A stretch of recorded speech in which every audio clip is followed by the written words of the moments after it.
Welcome to my channel. Last के videos में हमने पढ़ा था नेशनल इनकम से रिलेटेड छोटे छोटे कॉन्सेप्ट। उस सीरीज को आगे बढ़ाते हुए आज हम पढ़ने जा रहे हैं साधन लागत और बाजार मूल्य। इसके अलावा चालू कीमत और स्थिर कीमत के बारे में भी हम स्टडी करेंगे। और अगर आपने वो पिछला वीडियो नहीं देखा है तो प्लीज आप उन वीडियो को जाके एक बार जरूर देखें। ठीक है, तो सबसे पहले हम जान लेते हैं कि साधन लागत क्या होता है। जैसे कि आप सुनते ही होंगे कि GDP at factor cost, GDP at market price. ठीक है, तो इन सब का कैलकुलेशन कैसे करते हैं उन सब के बारे में आज हम यहाँ स्टडी करेंगे।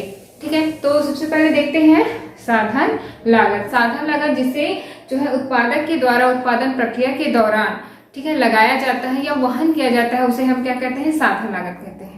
मतलब साधनों के ऊपर किसी भी प्रोडक्शन को करने के लिए हम साधनों में कितनी मात्रा में हम क्या कर रहे हैं, खर्च कर रहे हैं, कितनी मात्रा में हम लागत लगा रहे हैं, उसे हम क्या कहते हैं, साधन लागत। ठीक है, तो पहले देख लेते हैं कि इसमें कौन कौन से मदे शामिल है। इसमें शामिल है किराया। ठीक है, किराए में बहुत सारे किराए शामिल हैं, जैसे भूमि को दिया गया किराया, इसके अलावा माल को एक जगह से दूसरी जगह लेके जाने के लिए माल भाड़ा किराया। ठीक है, उसी प्रकार से है जो है माल को अगर हम क्या करते हैं परिवहन के थ्रू किसी अन्य जगह पे लेकर के जाते हैं तो परिवहन का जो किराया है वो सब भी इसमें इंक्लूड किया जाता है। ठीक है, इसके अलावा जो है पूंजी की लागत। जब हम क्या करते हैं प्रोडक्शन करते हैं तो कितनी मात्रा में हम क्या कर रहे हैं, पूंजी लगा रहे हैं। पूंजी लगा रहे हैं मतलब हम कितनी प्रकार के वहां पे मशीनरीज लगा रहे हैं, उपकरण लगा रहे हैं। ठीक है, इसके अलावा ठीक है और बहुत सारी चीजें इसमें शामिल है। इसके अलावा जो है कच्चा माल, बिना कच्चा माल के हम क्या नहीं कर सकते, उत्पादन नहीं कर सकते हैं। तो कच्चे माल का जो लागत है वो भी इसमें शामिल किया जाता है।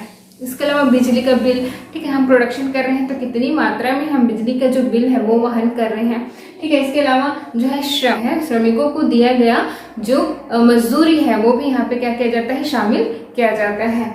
इसके अलावा ऋणों पर ब्याज। जब हम क्या करते हैं प्रोडक्शन करते हैं तब हमको क्या हो जाता है, कहीं पूंजी की आवश्यकता पड़ जाती है, तब हम क्या करते हैं या तो हम बैंक से क्या कर लेते हैं, लोन लेते हैं, या किसी अन्य स्थान से लोन ले लेते हैं। तो उन पे हम कितनी मात्रा में क्या कर रहे हैं, ब्याज दे रहे हैं। इन सब चीजों को भी हम साधन लागत में शामिल करते हैं।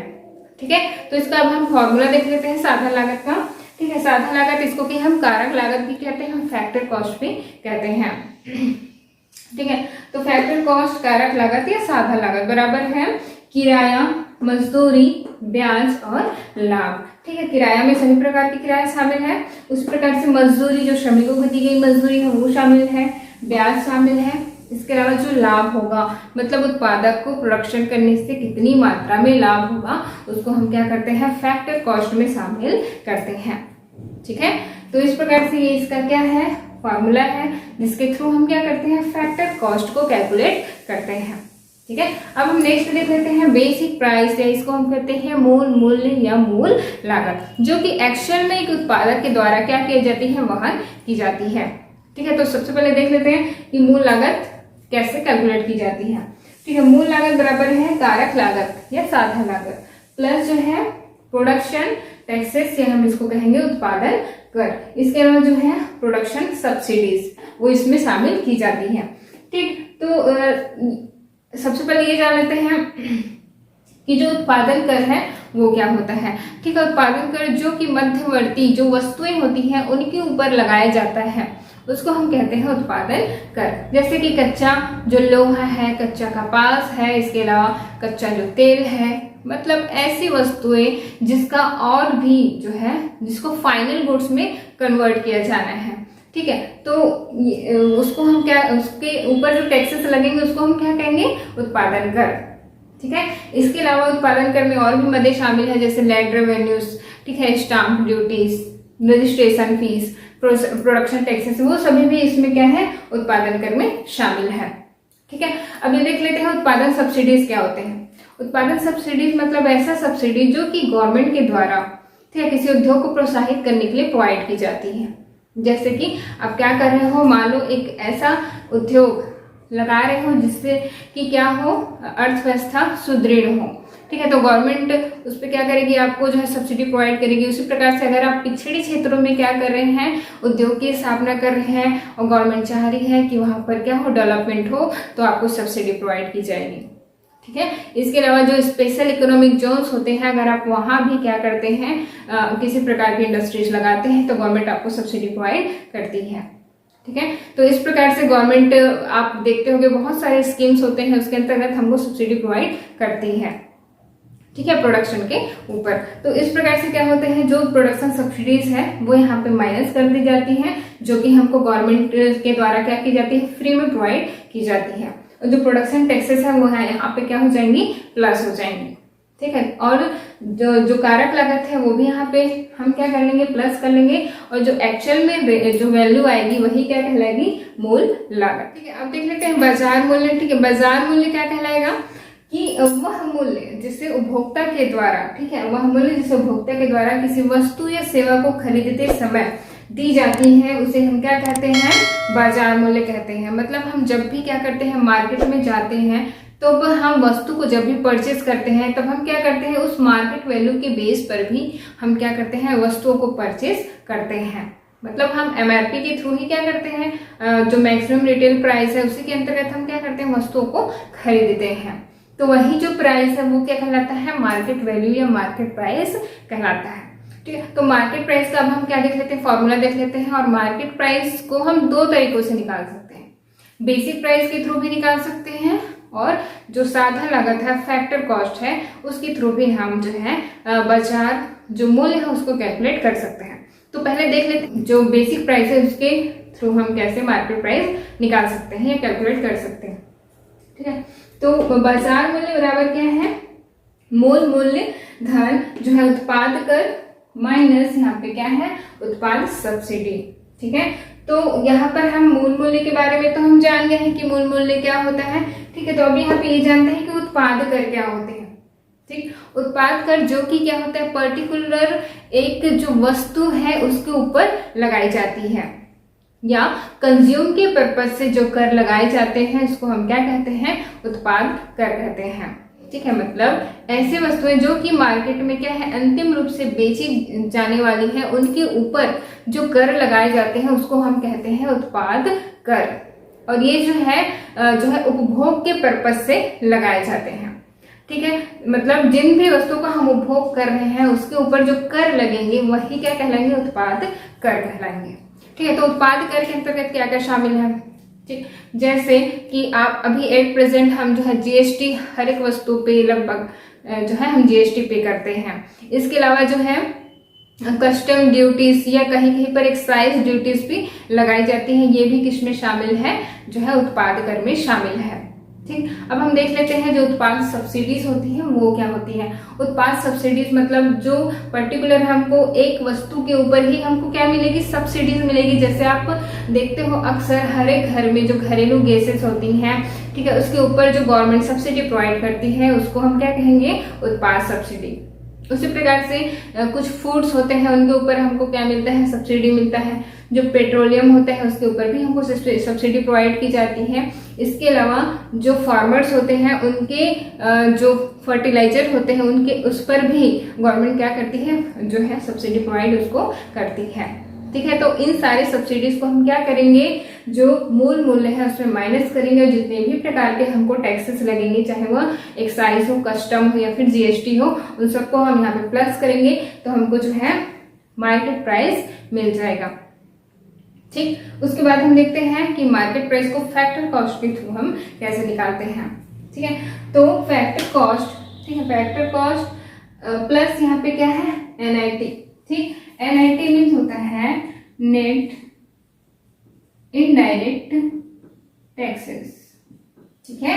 नेट इनडायरेक्ट टैक्सेस मतलब शुद्ध अप्रत्यक्ष कर को हम क्या कहते हैं, एनआईटी या नेट इनडायरेक्ट टैक्सेस, ठीक। तो एफ से मतलब फैक्टर कॉस्ट, फैक्टर कॉस्ट कैसे निकलेगा, इन सभी मदों को जो है प्लस करने पर, ठीक। अब ये जो नेट इनडायरेक्ट टैक्सेस हैं वो कैसे निकलेंगे, जितने भी प्रकार के हमको कर लग रहे हैं, चाहे प्रोडक्शन टैक्सेस लग रहे हो या फिर प्रोडक्ट टैक्सेस लग रहे हैं, दोनों को हम क्या करेंगे, प्लस करेंगे, ठीक है। प्रोडक्शन प्लस प्रोडक्ट टैक्सेस दोनों को अगर हम प्लस करें, और जो प्रोडक्शन सब्सिडीज है और प्रोडक्ट सब्सिडीज है दोनों को अगर हम यहाँ पे क्या करते हैं, माइनस करते हैं, तब हमको जो है एनआईटी मिल जाता है, ठीक है। और इस एनआईटी को अगर हम क्या करते हैं, फैक्टर कॉस्ट में प्लस करते हैं, तब हमको जो है मार्केट वैल्यू या फिर मार्केट जो प्राइस है वो मिल जाता है, ठीक है। तो इस प्रकार से हम जो है मार्केट जो वैल्यू है या मार्केट जो प्राइस है उसको हम बेसिक प्राइस के थ्रू भी निकाल सकते हैं और फैक्टर कॉस्ट के थ्रू भी। अब जो है फैक्टर कॉस्ट और मार्केट प्राइस, ठीक है, दोनों के थ्रू हम जीडीपी कैसे कैलकुलेट करते हैं उसको हम यहाँ पे जो है एग्जाम्पल के थ्रू देखते हैं। ठीक है, मान लो हम क्या कर रहे हैं, प्रोडक्शन कर रहे हैं। ठीक है, मान लो हम क्या कर रहे हैं, प्रोडक्शन कर रहे हैं 500 यूनिट पेन का। ठीक है, हम क्या कर रहे हैं, ये एग्जाम्पल है। ठीक है, हम क्या कर रहे हैं, प्रोडक्शन कर रहे हैं 500 यूनिट पेन का प्रोडक्शन कर रहे हैं और हम पे जो है हमको यहाँ पर फैक्टर कॉस्ट कितना मिल रहा है, 5 रुपए। ठीक है, मतलब जो एक पेन की कीमत है उसकी लागत कितनी आ रही है, हमको 5 रुपए आ रही है, मतलब 5 रुपीज। ठीक है, उसके बाद हमको जो टैक्सेस लग रहे हैं, ठीक है, तो जो टैक्सेस लग रहे हैं वो हमको कितना लग रहा है, 3 रुपए।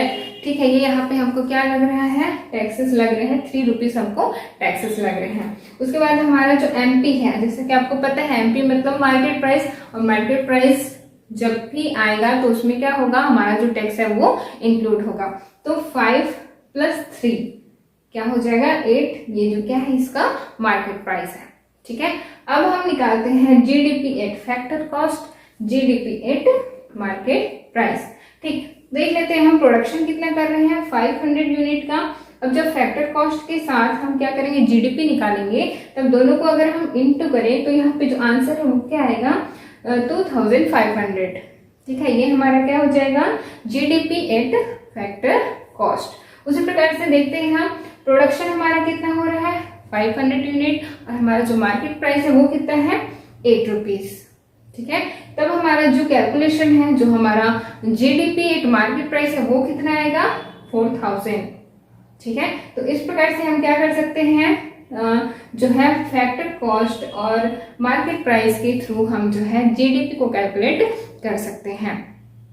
ठीक, अब इसके साथ ही साथ में हम एक चीज ये देख रहे हैं कि जो प्रोडक्शन है वो हम क्या कर रहे हैं, दोनों बार बराबर कर रहे हैं, लेकिन हमको जो जीडीपी मिल रहा है दोनों में क्या मिल रहा है, एक बढ़ा हुआ और एक कैसा मिल रहा है, घटा हुआ, मतलब दोनों में काफी डिफरेंस है।